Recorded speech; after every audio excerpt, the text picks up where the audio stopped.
In 1997, something strange was happening at Buick and Pontiac dealerships across America.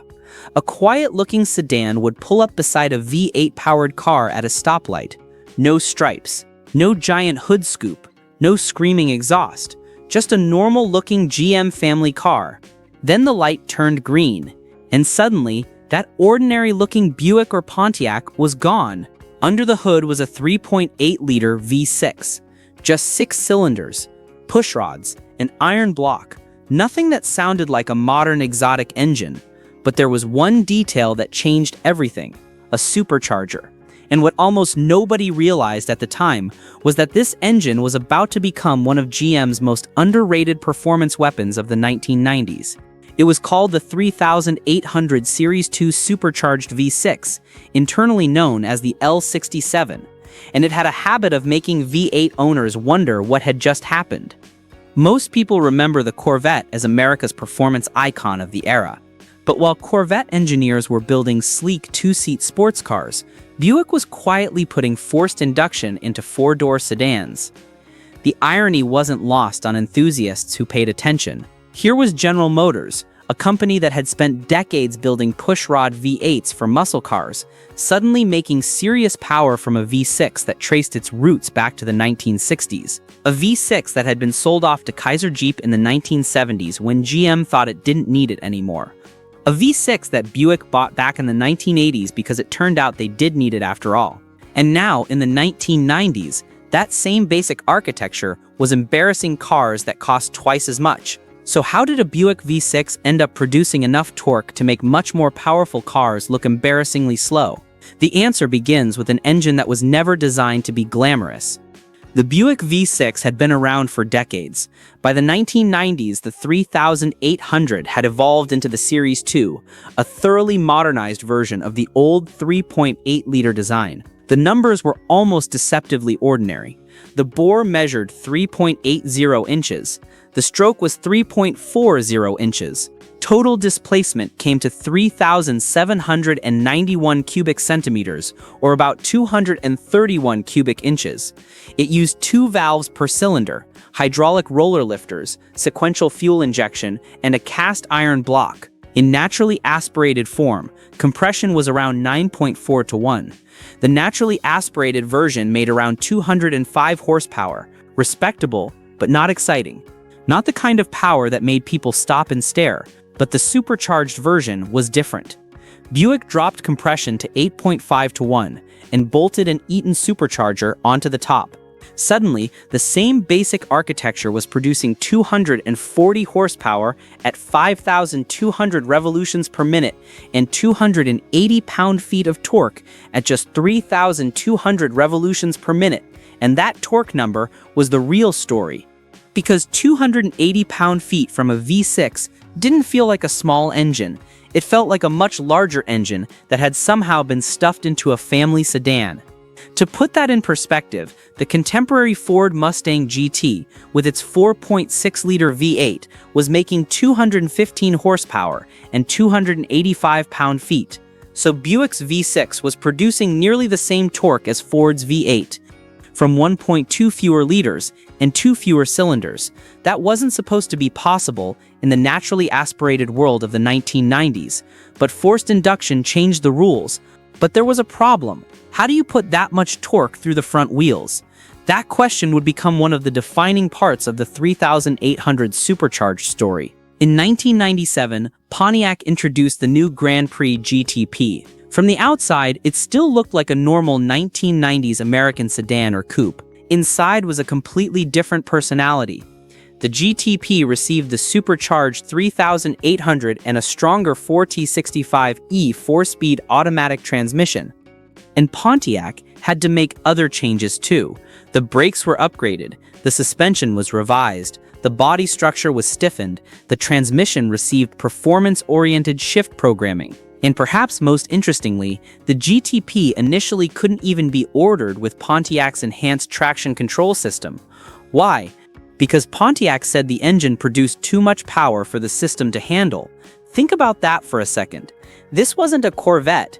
It wasn't a Camaro Z28. It wasn't some exotic rear-wheel drive muscle car. It was a front-wheel drive Pontiac with a V6, and GM was worried about what would happen when that V6 hit the throttle. The front tires would break loose, the steering wheel would tug in your hands, the traction control system would fight a losing battle trying to keep the car pointed straight. So rather than engineer a more sophisticated system, Pontiac simply decided not to offer it at first. The message was clear. If you bought a GTP, you were expected to know how to handle the power. You can probably guess what happened next. Car magazines started testing them. Car and Driver tested the 1997 Grand Prix GTP and found that the supercharged engine delivered strong, linear acceleration well beyond 60 miles per hour. The magazine described the car as fast and surprisingly capable, while also noting the predictable understeer that came with pushing a powerful front driver hard into a corner. Another contemporary test of the Buick Regal GS recorded a 0 to 60 time of just 6.6 seconds. 6.6 seconds for a Buick. That was quick enough to change the way people looked at the car. For reference, a 1997 BMW 328 I needed about 6.7 seconds. A Honda Prelude Type SH needed about 7.0 seconds. And here was a Buick, a brand associated with retirement communities and early bird specials, running with legitimate sport sedans and sport coupes. The performance world was paying attention now, and the engine had something else going for it. It didn't need to scream.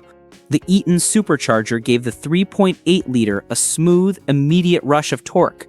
There was no giant turbocharger waiting to spool, no dramatic pause before the power arrived. Push the throttle, the supercharger spun, air pressure increased, fuel followed, and the V6 pushed the car forward. That simplicity was part of its charm. The Eaton blower was mechanically driven by the engine through a belt. Instead of waiting for exhaust gases to spin a turbine, the supercharger compressed the incoming air directly. More air meant more oxygen. More oxygen meant more fuel could be burned. More fuel and air meant more cylinder pressure. And more cylinder pressure meant torque. The response was instant. There was no lag, no waiting for boost to build. The supercharger was connected directly to the crankshaft, so it responded immediately to throttle input. That made the power delivery feel natural, almost like a bigger displacement engine rather than a forced induction setup. But Buick wasn't trying to build a race engine. It was trying to build something that an ordinary person could drive every day. That meant keeping the rev limit around 6,000 revolutions per minute and making the power usable in the middle of the rev range. The engine didn't need 7,000 or 8,000 revolutions per minute. It had torque, lots of it. And that became the secret weapon. The 3800's 3.40-inch stroke wasn't especially exotic. The compression ratio wasn't outrageous. The factory horsepower figure wasn't even close to what modern performance cars produce. But horsepower isn't the whole story. Torque determines how hard the engine pushes at a given moment. And the L67 made its 280 pound-feet low enough in the rev range that the driver didn't need to wind it out to feel the engine's strength. That made it incredibly effective in the real world. Roll onto the throttle at 40 miles per hour. The transmission drops a gear. The Eaton supercharger starts making boost, and the Buick surges forward. Suddenly, the V6 doesn't feel like a V6. It feels like something much bigger, much angrier, and much faster than it has any right to be. But the Corvette comparison needs some honesty. A factory 1990s Corvette was a much more serious performance machine. The Corvette had rear-wheel drive, a lighter sports car body, and considerably more power in its V8. The 1997 Corvette made 345 horsepower from its LS1 V8. That's over 100 horsepower more than the L67, so the 3800 wasn't actually beating Corvettes across the board. That wasn't the point. The shock came from the fact that this engine could make ordinary GM cars feel disturbingly close to serious performance machinery in everyday acceleration. And sometimes, that was enough. Because imagine being in a Corvette. You expect to be the fastest thing at the intersection. Then a Buick Regal pulls alongside. You look over, 4 doors, quiet paint, no giant wing, nothing threatening. Maybe a small supercharged badge on the fender. That's it. The light changes, and the Buick stays with you longer than it has any right to. Maybe you pull ahead eventually. You have a Corvette after all. But the fact that the Buick was even close? That wasn't supposed to happen. That was the 3800's party trick. But underneath the humor was some very clever engineering. The Supercharged L67 didn't simply take the naturally aspirated engine and slap a blower onto it. Buick had to redesign the package around forced induction. The lower compression ratio reduced the tendency toward detonation under boost. The engine management system monitored conditions and adjusted fueling and ignition accordingly. The supercharged cars also received stronger drivetrain hardware to cope with the additional torque. The pistons were different, the connecting rods were stronger, the fuel injectors flowed more volume, the engine computer had different calibration. Every detail had to account for the additional stress of forced induction. The supercharger itself was an Eaton unit with the 1997 powertrain information listing the supercharged Series II at 240 horsepower and 280 pound-feet of torque. The same documentation gives the 3.80-by-3.40-inch bore and stroke and the 8.5-to-1 compression ratio. That combination produced an engine that wasn't particularly stressed in stock form, and that mattered, because enthusiasts soon discovered something Buick probably hadn't intended to create: a tuning platform. The basic formula was almost too simple: more boost, better exhaust flow, colder intake air, more aggressive calibration, and suddenly the factory 240 horsepower engine could make considerably more power. Some owners reported 280 horsepower with simple bolt-ons. Others pushed past 300 horsepower with more aggressive setups. The more ambitious builds went even further. This is where the 3800 developed its sleeper reputation. The engine bay wasn't exotic. The architecture was old school. The block was cast iron. The cylinder heads weren't covered in exotic technology. There were no 4 cams, no titanium internals, no screaming 9,000 RPM redline. Instead, it was a relatively conservative V6 with a supercharger sitting on top. And that meant owners could modify them without turning the engine into an impossible science project. You didn't need a degree in mechanical engineering. You didn't need a shop full of specialty tools. You needed basic hand tools, some common sense, and the willingness to learn. The aftermarket responded. Companies started offering smaller supercharger pulleys, performance exhaust systems, cold air intakes, upgraded fuel pumps, more aggressive engine tuning. The 3800 community grew, but the extra power came with consequences. The first thing to suffer wasn't necessarily the engine, it was often the transmission, because the 4T65E was being asked to handle the torque from a supercharged V6 while simultaneously driving the front wheels. That's a difficult job. When you accelerate hard in a rear-wheel drive car, the weight shifts rearward, increasing traction at the driven wheels. In a front-wheel drive car, the opposite happens. The front end gets lighter. The tires are trying to pull the car forward while the weight is moving backward. That's why a supercharged front driver can feel violent when you floor it. The engine has torque, the tires don't necessarily have grip, and that was the irony of the L67. The engine had enough muscle to expose the weaknesses around it. The more power enthusiasts extracted, the more important transmission cooling, drivetrain condition, tires, and traction became. The engine itself was often the least dramatic part of the equation. And that says a lot about how conservative Buick's design really was. But the story gets even more interesting when you look at where GM installed this engine. It wasn't limited to Pontiac.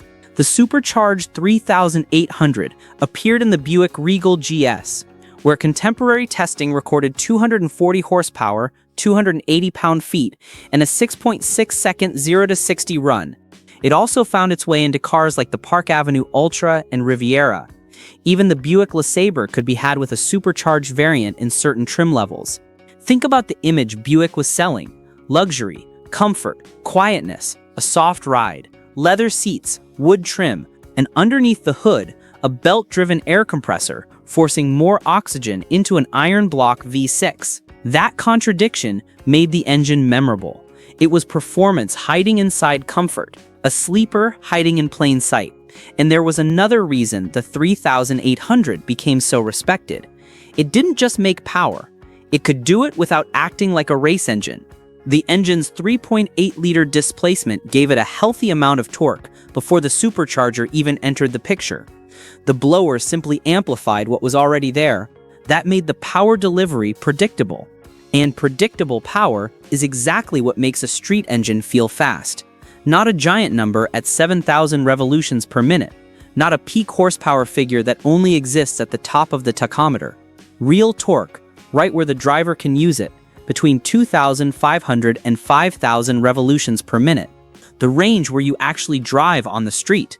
That is why a 240 horsepower Regal could feel much faster than the number suggested. But there was one more twist. The 3800 wasn't some forgotten one-year experiment. The Supercharged Series II continued through the late 1990s and into the 2000s, appearing across multiple GM platforms. The Grand Prix, for example, offered the Supercharged 3800 from 1997 onward, and the engine became one of the defining performance options of the platform. By 2004, GM had even released the Series III version with improved internals and slightly more power. The engine had escaped the Buick showroom. It had become a GM performance staple, and eventually, enthusiasts figured out just how much potential was hiding inside that conservative factory setup. That is when the legend became bigger than the factory numbers. Because the factory gave you 240 horsepower, the aftermarket asked a different question: how much can this thing really take? That question created an entire community around pulley swaps, tuning, intercooling, exhaust upgrades, and increasingly aggressive combinations. The blower pulley became one of the simplest ways to change the personality of the engine. A smaller pulley spins the supercharger faster. Faster blower speed means more boost. More boost means more air. More air means more fuel. And more combustion pressure means more power. Some owners went from the factory pulley down to smaller diameters, increasing boost from the stock 8 to 9 psi to 12, 14, even 16 psi in aggressive setups. But now you're pushing the engine harder than Buick intended. And that's where the 3800 story stops being about a factory sleeper and becomes a lesson in mechanical limits. Because every engine has a price for extra power. The supercharger can make more boost. The fuel system has to keep up. The ignition has to control detonation. The cooling system has to remove the additional heat. The transmission has to survive the torque. And the tires have to turn that torque into forward motion. Ignore any one of those, and the weakest link becomes the story. Still, the fact that enthusiasts could take a humble 3.8-liter V6 and transform it into a genuinely serious street engine is exactly why the L67 became legendary. It wasn't built to intimidate anyone. It wasn't supposed to dominate headlines. It was supposed to move Buicks and Pontiacs quickly, quietly, and reliably. Instead, it became one of the great sleeper engines of the era. And that's why the Corvette comparison works. Not because a stock L67 was secretly a Corvette killer, but because it challenged the old assumption that performance had to look aggressive. The 1990s were full of cars that announced their intentions. Big V8s, rear-wheel drive, wide tires, spoilers, stripes, hood scoops, aggressive exhaust notes. The 3800 went the other way. 6 cylinders, 4 doors, automatic transmission, front-wheel drive, and a supercharger you could hear whine when you push the throttle. That's what made it so dangerous to underestimate. A Corvette owner knew exactly what he was driving. A Grand Prix GTP owner might have looked like he was just commuting home until the throttle went down. And then you heard it, that rising mechanical whine, the engine pulling harder, the transmission shifting, the front tires fighting for grip. And suddenly, the ordinary GM sedan wasn't ordinary anymore. Most people have no idea how clever this engine really was. It wasn't revolutionary because of some exotic material or record-setting RPM. It was revolutionary in a much more American way. Take a proven engine, strengthen what matters, lower the compression, bolt on an Eaton blower, give it 280 pound-feet of torque, put it in a family car, and let the street figure out the rest. The 3800 Supercharged V6 eventually disappeared as GM moved toward newer engine families, stricter emissions requirements, and different vehicle strategies. The last Supercharged 3800 rolled off the assembly line in 2008.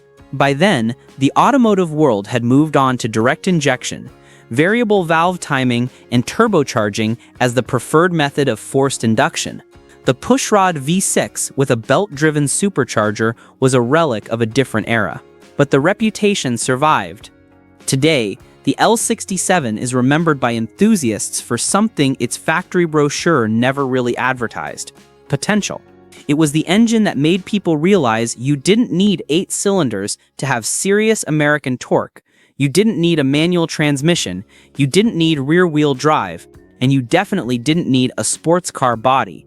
Sometimes, all you needed was 3.8 liters, an iron block, a 4-speed automatic, and an Eaton supercharger screaming quietly under the hood. The factory numbers were modest by today's standards: 240 horsepower, 280 pound-feet, but numbers don't tell the whole story, because the real magic of the 3800 Supercharged V6 was how much performance it delivered without looking like a performance engine at all. It wasn't really a Corvette killer, it was something more interesting. It was a reminder that the most dangerous car at the stoplight isn't always the one wearing the biggest badge. Sometimes it's the quiet Buick next to you, with nothing but a small chrome badge that says Supercharged. And if you enjoyed this story, let me know what forgotten engine you want to see next. Another sleeper? Another V8 rival? Or another engine that looked ordinary until someone finally pushed the throttle? Subscribe, because there are a lot more forgotten machines hiding in American automotive history.